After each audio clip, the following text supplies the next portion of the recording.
그 어떤 10분보다 알찬 10분 뉴스 하이킥 하프타임 120만 요정 오윤혜 씨 나오셨습니다. 어서 오세요. 네, 안녕하세요. 오윤혜입니다. 예, 구독자가 112만까지 늘긴 늘었어요. 오, 예. 곧 120만 가겠네요. 갈 수 있을 것 같습니다. 오, 예. 여러분 도와주세요. 네.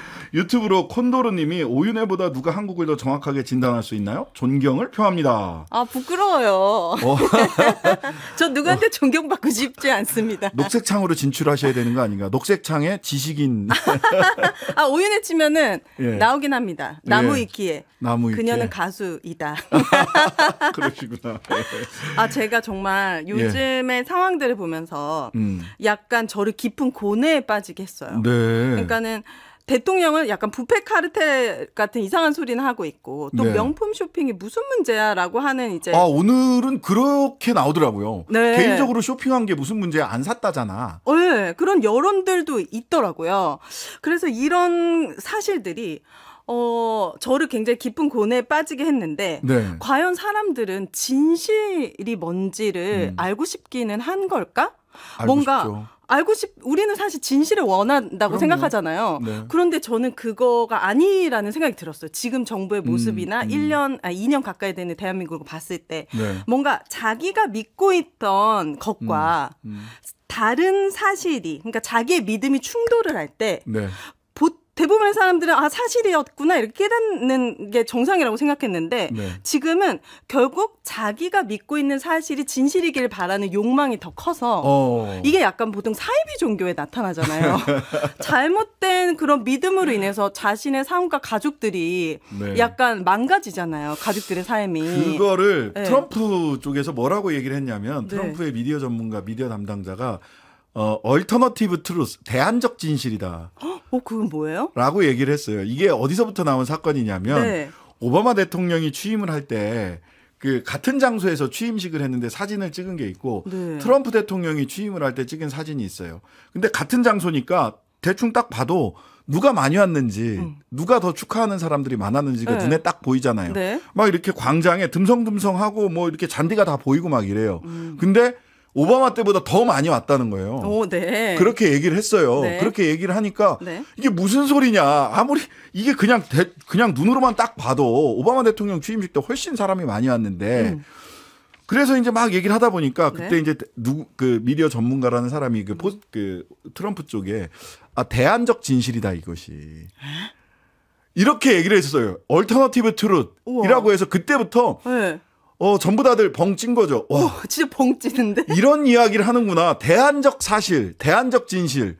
이걸 뭐냐면 아까 지금 오윤혜 씨가 얘기한 대로 자신이 믿고 싶은 것만 사실이라고 믿도록 하는 그거를 거창하게 얘기를 해서 네. 얼터너티브 트룻이라고 하는 말을 만들어냈어요. 트럼프네 진영에서. 우와, 대단하다. 대단하죠. 그러니까 믿고 싶은 사람들은 그래 이게 사실은 아니지만 대안적인 사실이라고 받아들이는 거예요. 대안적 진실이라는 얘기를 한 거예요. 그러니까 이렇게 되게 잘못된 믿음과 욕망이 큰 사람들이 정부 여당이나 대통령실을 비롯해서 기득권에 가득하니까 국민과 국민들의 삶이 망가지고 있다는 생각이 드는 거예요. 그러니까 이런 겁니다. 한 번도 이렇게 뭔가 국민들이 이렇게 지적을 했을 때 흔쾌히 글쎄요. 제가 지금까지 기억하는 바로는 김건희 여사에 관련돼서 이런저런 국민들의 지적과 의혹 제기가 많이 있었는데 있었죠, 정말. 딱 한 번 사과했죠. 대통령 후보 시절에. 네, 조용한 내조를 하겠습니다. 네. 돋보이고 싶은 욕심 때문이었습니다. 네. 그다음에 I believe 하면서 무서운 사람인 줄 알았어요.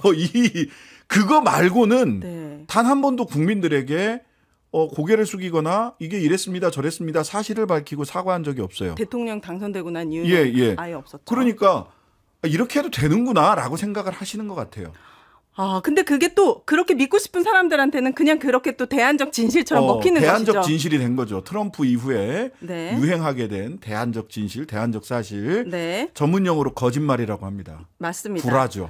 그래서 우리 국민들이 계속 깨어 있어야 되는구나라는 생각을 했습니다. 이번 수해 대응을 보면서 공무원들이나 정치인들이 이게 공감 능력이 없는 건지 출세를 위한 본인들의 욕망을 채우기 위해서 그게 너무 자연스럽게 드러나 버린 건지 모르겠지만 수해 피해자들에게 김기현 대표를 보고 박수를 치라고 하지 않나. 정진석 의원이 공주에서 박수 좀 주세요 이렇게 얘기를 했죠. 그리고 세종시장은 폭우에도 시청으로 기업인들을 불러 만찬을 한다고 하고 윤 대통령은 수해 현장에 작년에는 구두를 신고 오셨는데 이번에는 또 하얀 운동화를 신고 나타났습니다. 네. 이게 12년 만에 최대 인명 피해, 정부가 손 놓은 인재라고 우리는 얘기하고 있는데 이렇게 네. 심각한 상황에서 어떻게 정부 여당과 공무원들이 이런 모습을 보일 수가 있는 건지. 그러니까요. 뭐 최 시장 그 세종시 최민호 세종시장 네. 본인은 이렇게 얘기를 해요. 미리 계획된 행사에서 취소하기 어렵다. 이게 이 기업가들 네. 고액 기부하는 기업인들 만나는 자리였던 거예요. 네. 어려웠다 이렇게 얘기를 하고 대통령은 흰색 운동화 신고 이렇게 가는 게 예전에 제가 이런 경험이 있었습니다. 예전에 네. 학생운동이 막 잘 되다가 점점 학생운동의 영향력이 줄어들 때 어떤 현상이 벌어지냐면 총학생회장이나 이런 분들이 흰 장갑을 끼고 나오기 시작을 합니다. 왜요? 주목받고 싶은 거죠. 아. 뭔가 이 현실계에 있지 않은 것 같은 그런 모습.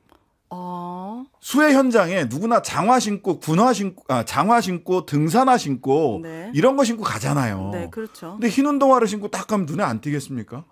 그럼 튀고 싶어서 그랬다는 겁니까? 주목받고 싶으신 거겠죠. 아니 그거 아니어도 충분히 주목을 받는데 그렇게 아니 저는 네. 그 민방위복에 대통령 이렇게 써놓은 것도 있었잖아요. 네, 그렇죠. 윤 대통령, 그 윤석열 대통령이 대통령 아닌 대통령이라는 사실을 대한민국 국민 중에 모르는 사람이 몇 명이나 돼요. 근데 굳이 민방위복에다가 대통령 이렇게 써놨었어요.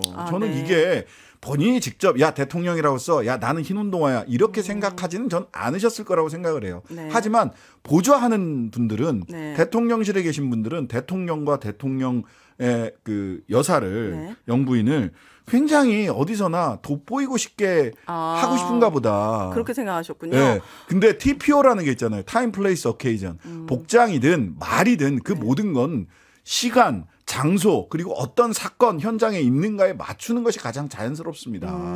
등산하는 곳 산 입구에서 인사를 할 때 선거에 나가잖아요. 저 등산로 입구에서는 등산복 입고 인사를 하라고 하고요. 네. 그다음에 어떤 공식적 행사 있을 때는 양복 입고 가라고 한단 말이에요. 네. TPO에 맞춰야죠. 수해복구 현장 간다면서 흰 운동화. 맞아요. 저도 TPO랑 비슷한 생각이었는데 저는 이분이 이런 재해 현장에 와보신 경험이 없기 때문에 그렇죠. 거기가 얼마나 거치고 험한지 그리고 험하다고 하더라도 본인이 거기에 직접 막 걸어가지고 많이 걸어갈 거라고는 생각도 안 한 권위적인 모습이 느껴졌거든요. 예, 현장에 출동하라고 하지만 공무원들은 모두 현장으로 가세요. 본인은 대통령도 공무원이십니다. 네. 그런데다가 이제 공무원 한 분 또 계시죠. 네. 김기현 이 대표가 박미준 딸을 만났습니다. 그랬더라고요. 자, 한미 동맹 70주년을 맞이해서 미국을 방문했는데 보니까 간담회가 끝난 후에 딸과 함께 외교 당국이 지원하는 차량에 탑승해서 이동한 것으로 파악이 됐습니다. 외교부 예규에 보면요. 국회의원 공무, 국회 여행 시에 재외공간 업무 협조 지침은 공식 일정에 한해서 차량 지원이 가능하다고 정하고 있는데 김 대표 측 관계자는 이게 일정 탓에 밤 10시 반이 넘어서 두 사람 다 식사를 못했다. 그래서 차를 타고 5분 정도 떨어진 곳에서 식사를 했다. 이렇게 구구절절 해명을 했습니다. 차 타고 5분이면 걸어서 15분에서 20분이면 가지 않나? 그런데 이거 다 세금이에요. 세금으로 이 차 타고 딸이랑 같이. 그러니까 본인이 하면은 따뜻한 아빠고. 그렇죠. 남이 하면 비리고. 예. 이거 그래도 그럼 사과를 해야 될 거 아니에요. 자기가 뭐 부적절했다. 이건 변명이잖아요. 10시가 넘든 새벽 1시든 그게 무슨 상관입니까? 예. 이거는 바르지 못한 행동인데. 아니 그러니까 이런 거에 이게 언제부턴가 사과를 하면 넘어갈 일도 사과를 안 해요. 그냥 아이고 너무 급한 마음에 아버지로서 네. 급한 마음에 그냥 딸 타고 잠깐 간다는 게 네. 실수했습니다. 죄송합니다. 네. 앞으로 이런 일 없게 하겠습니다. 여기서 조금 더 적극적으로 한다면 여기 들어간 경비 단돈 얼마가 되더라도 제가 국고에 네. 들어가겠습니다. 뭐 그게 돈 10,000원이 됐든 20,000원이 됐든 그냥 이렇게 하면 되거든요. 그러니까요. 그럼 우리 국민들 다 이해할 수 있거든요. 아 그래. 밤 10시까지 밥도 못 먹고 딸내미랑 5분 그 정도는 뭐 유두리 있게 국민들은 그래도 돼. 그럴 수 있어. 그렇게 네. 마음을 먹어도 돼요. 근데 본인은 그러면 안 돼요. 그러니까요. 본인은. 그러니까 모든 본인이 그러니까 정부 여당이 점점 더 멀어지는 것이 이런 실수들이 반복됐는데 단 한 번도 사과를 하지 않는다는 것. 네. 저 최근에 지금 공무원분들 중에서 이 박강수 마포구청장 우리 상암동에 있는 이분도 여기 마포 그에다가 시인의 거리 이런 걸 만들면서 16억을 들여서 시인의 거리를 만들었어요. 네, 마포예요? 맨 앞에 상암 하늘공원에다가 1호 시인 박강수 마포구청장 본인이 시인이시더라고요. 네. 그래서 거기 자기 시를 이렇게 떡하니 제일 16억을 앞에다가 들여가지고요, 세금으로요? 네. 아, 이래도 되는 거예요? 본인 것만 있는 게 아니라 딴 사람 것도 있는데 자기 게 탁하니 있더라고. 이분 작년 수해 때 점심 전 먹으러 마포 공덕동 그 전골목에 가서 전 먹으러 갔던 거 SNS에 올리셨던 그분이세요? 아, 그분이시군요. 대단하십니다. 부디 수해 복구가 빨리 좀 이루어졌으면 좋겠습니다. 네. 비가 더 이상 오지 않고요. 네. 3부에서는 용해인 김용남 두 분 만나서 정쟁이란 무엇인가 를 놓고 토론 좀 해보도록 하겠습니다. 오늘의 아프타임은 여기까지. 감사합니다. 감사합니다. 하루 종일 기다려지는 진짜 시사. 평일 저녁 6시 5분 신장식의 뉴스 하이킥.